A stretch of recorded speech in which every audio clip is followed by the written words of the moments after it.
ಪಂಚರಾಜ್ಯಗಳ ಚುನಾವಣೆ ಇವತ್ತು ಫಲಿತಾಂಶದ ಮೆಟ್ಟಿಲಿಗೆ ಬಂದು ನಿಂತಿದ್ದೀವಿ. ಆಲ್ಮೋಸ್ಟ್ ಅಂಚೆ ಮತಗಳ ಓಪನಿಂಗ್ ಸ್ಟಾರ್ಟ್ ಆಗಿದೆ. ನಿಮಗೆ ನೋಡಿದರೆ ಟ್ರೆಂಡ್ ನೋಡಿದರೆ ಪಶ್ಚಿಮ ಬಂಗಾಳದಲ್ಲಿ TMC 50, BJP 59 ಇದೆ. And Kerala it is tough 25 ಲೆವೆಲ್ಗೆ ಬಂದು ನಿಂತಿದೆ. ಅಸ್ಸಾಂ ಈಸ್ ಸ್ವೀಪಿಂಗ್ 27 ಇದೆ. ನಿಮಗೆ ಗೊತ್ತಿದೆ ಪುದುಚೇರಿ ಅಗೈನ್ NDA ಇಸ್ 10, ಇಂಡಿಗೆ ಅರೌಂಡ್ 3.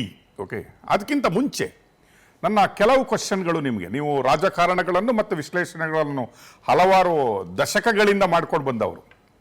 ಫ್ರಂಟ್ ರನ್ನರ್ ಈ ಸಲ ಏನು BJP NDA ಇದ್ದರೆ, ಇನ್ನೊಂದು ಕಡೆ ಕಾಂಗ್ರೆಸ್. ಎಲ್ಲೋ ಕಾಂಗ್ರೆಸ್ ರಾಷ್ಟ್ರೀಯ ಪಕ್ಷವಾದರೂ ಕೂಡ ಇವತ್ತು ತನ್ನ ಗಮನವನ್ನು ಒಂದು ಚಿಕ್ಕ ಸ್ಟೇಟ್ ಆದ ಕೇರಳಂಗೆ ಬಿಟ್ಟರೆ ಉಳಿದ ಕಡೆ ಅವರು ಗಿವ್ ಅಪ್ ಮಾಡ್ದಂಗೆ ಇದೆ. West Bengal no, we are not contesting there for government ಹೇಳಿದಂಗೆ. ತಮಿಳ್ನಾಡಲ್ಲಿ ನೋಡಿದರೆ ನೀವು again we are not capable ಅಂತ ಹೇಳಿದ ರೀತಿಯಲ್ಲಿ. ಅಸ್ಸಾಮಲ್ಲಿ ನಾವು ಆಲ್ರೆಡಿ ಸೋತಿದ್ದೀವಿ ಅನ್ನುವ ರೀತಿಯಲ್ಲಿ ಎಲೆಕ್ಷನ್. ಪಾಂಡಿಚೇರಿಯಲ್ಲಿ little serious. ಬಿಟ್ಟರೆ ಒಂದು ರಾಷ್ಟ್ರೀಯ ಪಕ್ಷವಾದ ಕಾಂಗ್ರೆಸ್ ಈ ರೀತಿಯ ಲೆವೆಲಲ್ಲಿ ಒಂದು ಎಲೆಕ್ಷನ್ಗಳನ್ನು ಮಾಡ್ತಾ ಇರುವಾಗ ಪಂಚರಾಜ್ಯ ಎಲೆಕ್ಷನ್ ರಿಸಲ್ಟ್ ಯಾವ ರೀತಿಯ ಎಫೆಕ್ಟ್ ಕೊಡಬಹುದು ಭಾರತಕ್ಕಂತ ಅನ್ಸುತ್ತೆ ನಿಮಗೆ?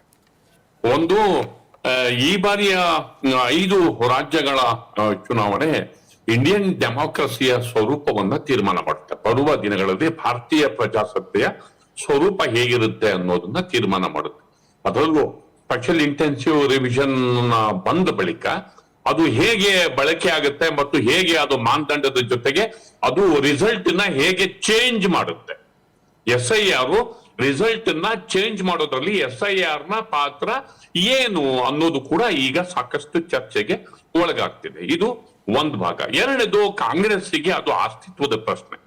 ಅದ್ರಲ್ಲಿ ಏನು ಡೌಟೇ ಬೇಡ. ಅದರಲ್ಲೂ ನಾನು ಹೇಳ್ತೀನಲ್ಲ, ಕೇರಳ ಅವ್ರು ಗೆದ್ರೆ ಸರಿ, ಗೆದ್ಲಿಲ್ಲ ಅಂದ್ರೆ ಮೋರ್ ದ್ಯಾನ್ 50% ಮೈನಾರಿಟಿ ಇರುವಂತಹ ರಾಜ್ಯದಲ್ಲಿ ಕಾಂಗ್ರೆಸ್ ಏನಾದ್ರೂ ಒಂದು ವೇಳೆ ಇನ್ನೊಂದು ಅವರಲ್ಲಿ ಗೊತ್ತಾಗುತ್ತೆ ಬಿಡಿ, ಏನಾದ್ರೂ ಒಂದು ವೇಳೆ ಸೆಟ್ ಬ್ಯಾಕ್ ಆದ್ರೆ ಅದು ಆಘಾತಕಾರಿ ಸೆಟ್ ಬ್ಯಾಕ್. ಮೈನಾರಿಟಿ 50% ಇರುವಂತಹ ರಾಜ್ಯದಲ್ಲಿ ಕಾಂಗ್ರೆಸ್ UDF ಏನಾದ್ರೂ ತುಂಬಾ ಕಮ್ಮಿ ತಗೊಂಡ್ರೆ ಅಥವಾ ಮತ್ತೇನಾದ್ರೂ ವ್ಯತ್ಯಾಸ ಆದ್ರೆ ಅದರಂಥ ಆಘಾತ ಮತ್ತೊಂದಿಲ್ಲ.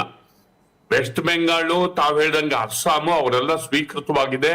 ಎರಡನೇದು, ತಮಿಳ್ನಾಡು ಕೂಡ ಅಲ್ಲಿ ಕಾಂಗ್ರೆಸ್ನ ಅಸ್ತಿತ್ವ ಮತ್ತು ಅದರದ್ದೇ ಆದ ಇತಿಮಿತಿ ಇದೆ. ಇದು ತಿಳ್ಕೊಳ್ಳೋಣ, ಅದು ಗೊತ್ತಿದ್ದೇನೆ. ಯಾಕೆಂದ್ರೆ ರೀಜನಲ್ ಫೋರ್ಸಸ್ ಫೈಟ್ ಮಾಡ್ತಿರೋದು ಇಲ್ಲಿ BJP-ನಲ್ಲಿ.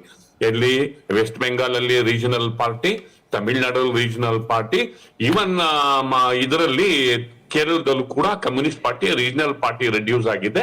ಅದು ಫೈಟ್ ಮಾಡ್ತಿರೋದು.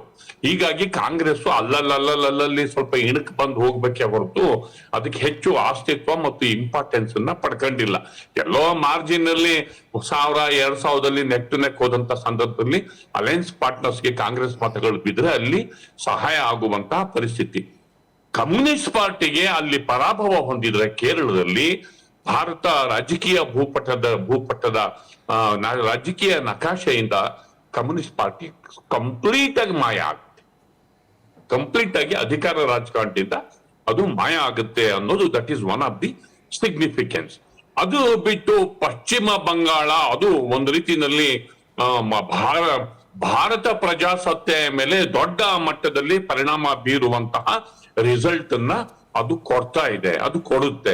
ಬೇಕಾದಷ್ಟು ಪ್ರಿಡಿಕ್ಷನ್ಸ್ಗಳು, ಎಕ್ಸಿಟ್ ಪೋಲ್ಗಳು ಬಂದಿವೆ. ಕೆಲವರು ನಾನು ಪ್ರಿಡಿಕ್ಟ್ ಮಾಡಲ್ಲ ಅಂತ ಎಕ್ಸಿಟ್ ಪೋಲ್ ನಡೆಸೋರು ನಾವ್ ಇದನ್ನ ಹೇಳಕ್ ಆಗ್ತಿಲ್ಲ, ಆದ್ರಿಂದ ನಾನು ಮಾಡಲ್ಲ, ನನಗೆ ಕ್ಲಿಯರ್ ಒಪಿನಿಯನ್ ಸಿಗ್ತಾ ಇಲ್ಲ ಅಂತ ಕೆಲವರು ಅದನ್ನ ಹೇಳಿ ಅದರ ಎಕ್ಸಿಟ್ ಪೋಲ್ ಸರ್ವೆನನ್ನೇ ಕೈ ಬಿಟ್ಟಿರುವಂತಹ ಸಾಧ್ಯತೆಗಳಿವೆ. ಹೀಗಾಗಿ ಎಲ್ಲರ ಈ ಹಿಂದೆ ಏನೇನ್ ಚುನಾವಣೆಗಳು ನಡೆದಿವೆ, MP ಎಲೆಕ್ಷನ್ ಇರ್ಬೋದು, ಅಸೆಂಬ್ಲಿ ಎಲೆಕ್ಷನ್ ಇರ್ಬೋದು, ಬಂದಂತಹ ಎಕ್ಸಿಟ್ ಪೋಲ್ಗಳು ಪ್ರಿಡಿಕ್ಟ್ ಮಾಡಕ್ ಆಗಿಲ್ಲ.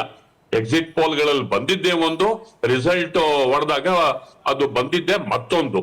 ಆದ್ರೂ ಕೂಡ ಈ ಬಾರಿ ನೀವು ಹೇಳಿದ ಹಾಗೆ, ನೀವು ಸ್ಟಾರ್ಟಿಂಗ್ ಅಲ್ಲಿ ಮಾತಾಡ್ತಾ ಹೇಳಿದ್ರಿ, ಸುಮಾರು 94 ಲಕ್ಷ 92 ಲಕ್ಷದಷ್ಟು ಮತಗಳನ್ನ ಕೈ ಬಿಟ್ಟಿರುವಂತಹ ಸಂದರ್ಭದಲ್ಲಿ ಈ ಕೈ ಬಿಟ್ಟಿ ಹೋದಂತಹ ಮತಗಳು ಏನಾದರೂ ಅಲ್ಲಿಯ ರಿಸಲ್ಟ್ ನ ಆಲ್ಟರ್ ಮಾಡುತ್ತಾ? ನಾನು ರಿಸಲ್ಟ್ ನ ಚೇಂಜ್ ಮಾಡುತ್ತಾ ಅಂತ ನಾನು ಹೇಳಲ್ಲ. ರಿಸಲ್ಟ್ ನ ಈ ಮತಗಳನ್ನ ಈ ಮತಗಳು ರಿಸಲ್ಟ್ ನ ಆಲ್ಟರ್ ಮಾಡುತ್ತಾ, ಈ SIR ಮೂಲಕ ರಿಸಲ್ಟ್ ನ ಆಲ್ಟರ್ ಮಾಡೋ ಪ್ರಯತ್ನ ನಡೀತಾ ಅನ್ನೋ ಮಾತನ್ನ ನಾನು ಸ್ಪೆಸಿಫಿಕ್ ಆಗಿ ಹೇಳೋದಕ್ಕೆ ಸಮೀಲ ಸರ್, ಬಯಸ್ತೇನೆ. ಸಮೀಲ ಜೊತೆಗೆ ಸರ್, ನಮ್ದೇ ರಾಜ್ಯಕ್ಕೆ ಬರೋ ಉಪಚುನಾವಣೆ 2 ಕಡೆ ನಡೀತಾ ಇದ್ದಾವೆ. ಆಲ್ಮೋಸ್ಟ್ ಉಪಚುನಾವಣೆ ಅಂತ ಹೇಳಿದ್ರೆ ಅಲ್ಲಿ ಆಡಳಿತ ಮಾಡುವ ಸರ್ಕಾರಗಳೇ ಹೆಚ್ಚಿನಾಗಿ ಜಯಗಳಿಸುವಂತಹ ಪರಿಸ್ಥಿತಿ ಉಪಚುನಾವಣೆಗಳು ಇದೆ.